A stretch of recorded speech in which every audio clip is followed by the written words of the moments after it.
Good afternoon, my friends. Today, it's a nice cold October day, bit overcast skies. It might be raining. I'm not really sure. I haven't really looked out the window in the past 20 minutes, but I heard a little bit of sprinkling water or something of that sort.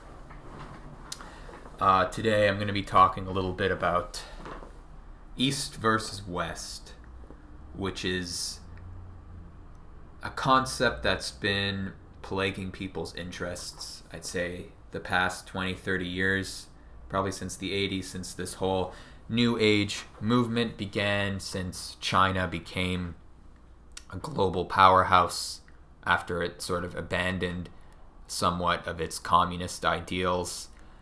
And it's a very interesting time that we're going into. One of the things that I will sort of touch upon is whether or not East and West needs to combine together, which is sort of this idea that's been spreading around that we need these two ideas to combine and become this massive force. And before I touch upon that, I'd like to talk about, what is happening in the world regarding these two distinct cultures. And what's very interesting about it is the idea that the two sides are sharing information in a very rigid and divisive way, which I think is necessary, but it's also problematic in the sense that they are being increasingly separated, but in a way where it's like people from the West are sort of being steered into the direction of Eastern concepts and philosophies and ideas and science that Westerners feel very fed up with the Western ideals and Western customs, which we have been sort of indoctrinated into for the past 200 or so years. Westerners have lived through those concepts for a long time, and now there's this new movement of Westerners moving towards Eastern concepts and Eastern philosophy in order to understand these things, which I think is necessary for us to grow. And we have the East aspects that are moving towards Western ideals because they've lived through those aspects of culture. Specifically, if we look at China, China has been under communist rule since the 1940s, I believe. And now they are moving towards Western concepts because they have lived through poverty and disease and all kinds of bullshit. And now they want to make some money. And that's perfectly valid. And a lot of Chinese people are coming in and making a shitload of money. And they're sort of straying away from Eastern concepts. I know a lot of Chinese people born in China, I'm talking about, that are very resistant towards their own culture. When I talk about how I'm interested into sort of Chinese ideas and concepts, they sort of feel very like it's very strange that I would want to be into that, because they're so caught up in learning about the Western ideas, the Western aspects, because the West has done a lot of great things externally. That is, there's a lot of external greatness about Western concepts. And Eastern philosophy is very internal. It's very meditative. It's very internal development, which, if you're starving to death, isn't really that important, to develop yourself internally. You want food. At the end of the day, you're kind of like, fuck working on my spiritual progress. I need to make some fucking money, which is sort of the Eastern mindset right now. And they're doing as much as they can to learn about the West and learning about the concepts of money and of wealth and of attaining wealth in that sense, which is very necessary. And I think it's important. And I think it's important for Westerners now that we sort of live in this age of abundance, despite a lot of people in the West thinking that we still live in a very impoverished world, which granted is somewhat accurate depending on your income bracket. But in the West, pretty much, there's not many people starving to death. Even if you're homeless, you're probably not starving to death as much as you're living in poverty. And we do live in a state where food is readily available, shelter is okay, healthcare, it exists. There was a point where it didn't exist at all, and there's this aspect that having people, I don't want to get into politics, but it's just healthcare is a touchy subject for a lot of people. People think they deserve to be cured of all their ailments and diseases instead of living a healthy lifestyle, which is the Eastern concepts, and why the West is straying towards those concepts, because Eastern development is very internal. It's about living in moderation. It's about living healthily. It's about having peace of mind, whereas the West was so focused on attaining external goods, attaining mass amounts of abundance, mass amounts of food, creating medicines that were symptomatic. If you felt bad, just like, fuck it, I don't want to deal with it, just get rid of it. I want to make some money right now. Which, if you're dealing through hardship, sometimes having just symptomatic relief is important. Life's hard enough as it is. Sometimes we just need it. But at the end of the day, we need to go back to the Eastern inner development in order to attain a sense that, okay, what's really going on here? What is the inner issues, the inner depth, and healing that, right? Because Western science isn't very centered on healing. It's very much of addressing the problem and attacking it and getting rid of it. But there's not a lot of how do we heal ourselves deeply, which Eastern ideas, and we're getting into health and exercise and peace of mind, because stress is a huge problem just in general. You have a lot of stress, you're going to be unhealthy, which I think that's the important aspects to look at. And when we're looking at East and West and how there's this dichotomy that's happening, we sort of see Westerners mastering the concepts of the East. We see a lot of masters coming out in terms of understanding Eastern philosophy, Eastern medicine, Eastern health in general, and mindset. And they are taking those concepts from a new perspective and just completely restructuring it, in my mind, what is beneficial, but there's also a lot of problems, which I'll get into after. And then you have the East sort of coming in and mastering these concepts of Western ideals, which is why if you go to university, you go to STEM courses or medical school, you'll see these programs are dominated by Asians specifically. Like, they are dominating those aspects. And if you learn about Eastern aspects, whether that's like yoga even, or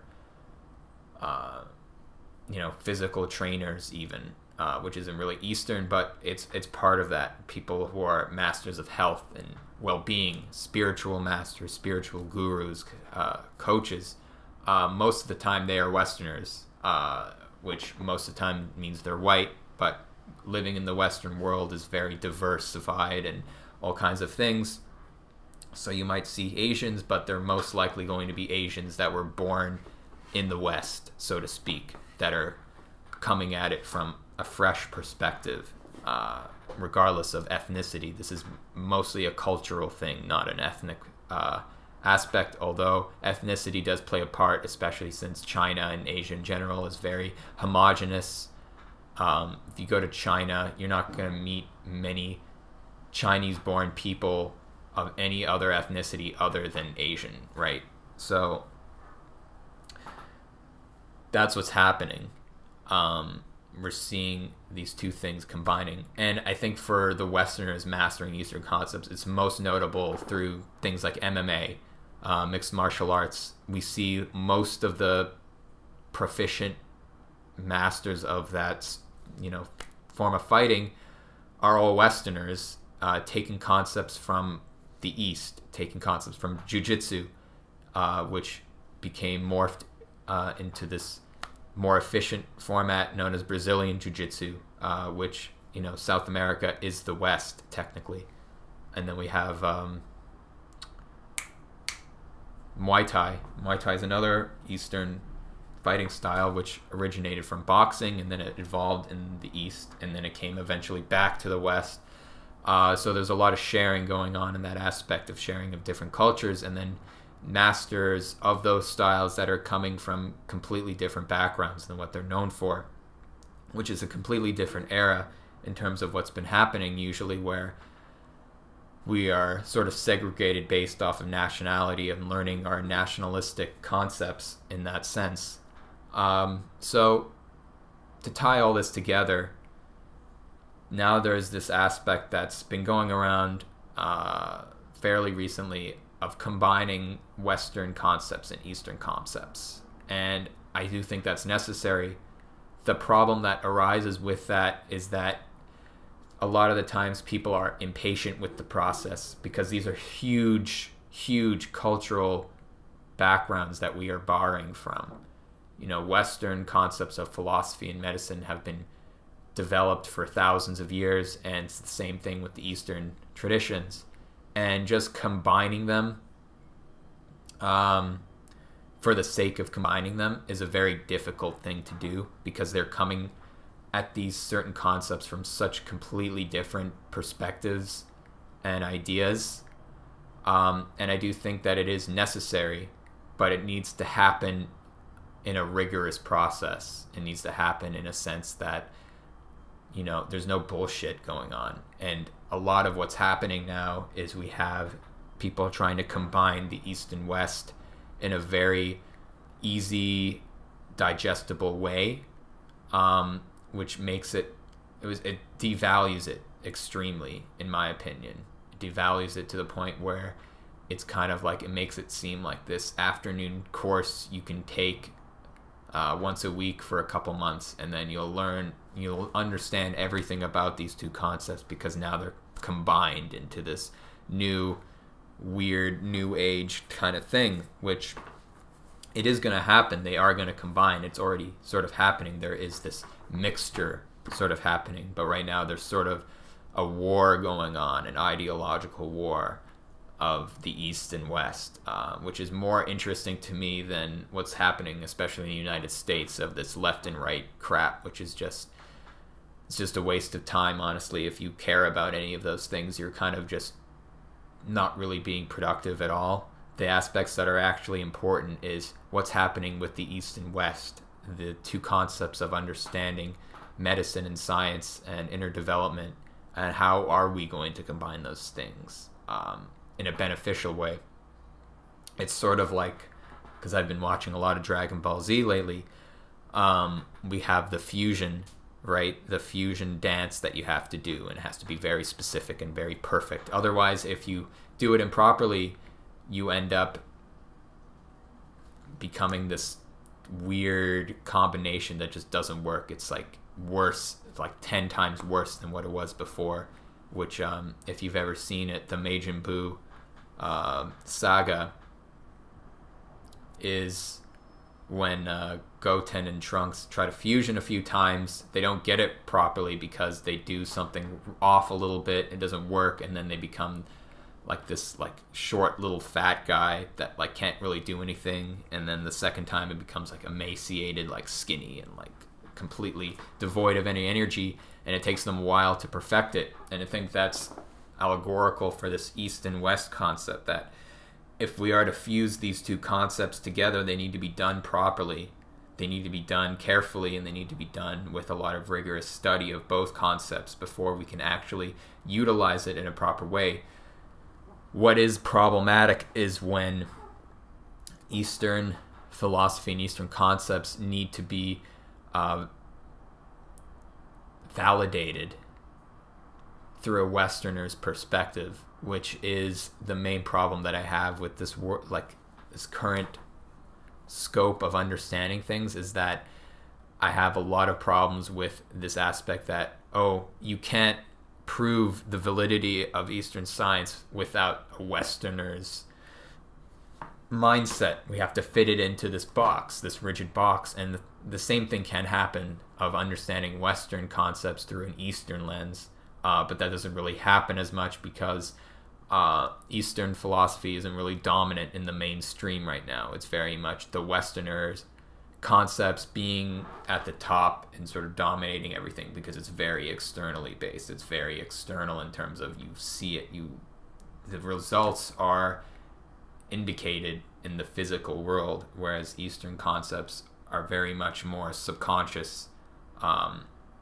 which creates a lot of problems with especially proclaimed teachers of Eastern concepts can easily be fake because they don't actually have to prove anything, which is a huge problem. It creates a lot of cults, and that's the main issue with Eastern philosophy, is that because it's ultimately subjective in terms of expanding your knowledge in that field, you can basically be this guru that just leads people astray, and it would be very easy to do so. So, yeah, that's all really I have to talk about. It's kind of a complex thing because these two concepts are very different. East and West aren't, they don't mix well together. It's like yin and yang. You know, they can live in harmony, but unionizing them can be cancerous. And that's literally a Taoist practice. For a layman's term, because it's a really complex, like alchemical thing, whatever, inside your body. But there's an aspect where if you create enough energy in your dantian, which is here, it's not your sacral chakra for anyone who's into that. It's a completely different thing. But you have yin and yang energy, literally, and not like a philosophical concept, like literal, like yin and yang energy. And it's doing the thing where it's in a circle, they're flowing together harmoniously. And then there is a practice you can do where you actually like combine forces and unionize them into one central thing, which can grant you a lot of power, supposedly. It's kind of like allegorical because not many people do this thing, and if you were to find someone who can teach you this, they're probably not a part of society really, or they're not really active. It's very secretive stuff.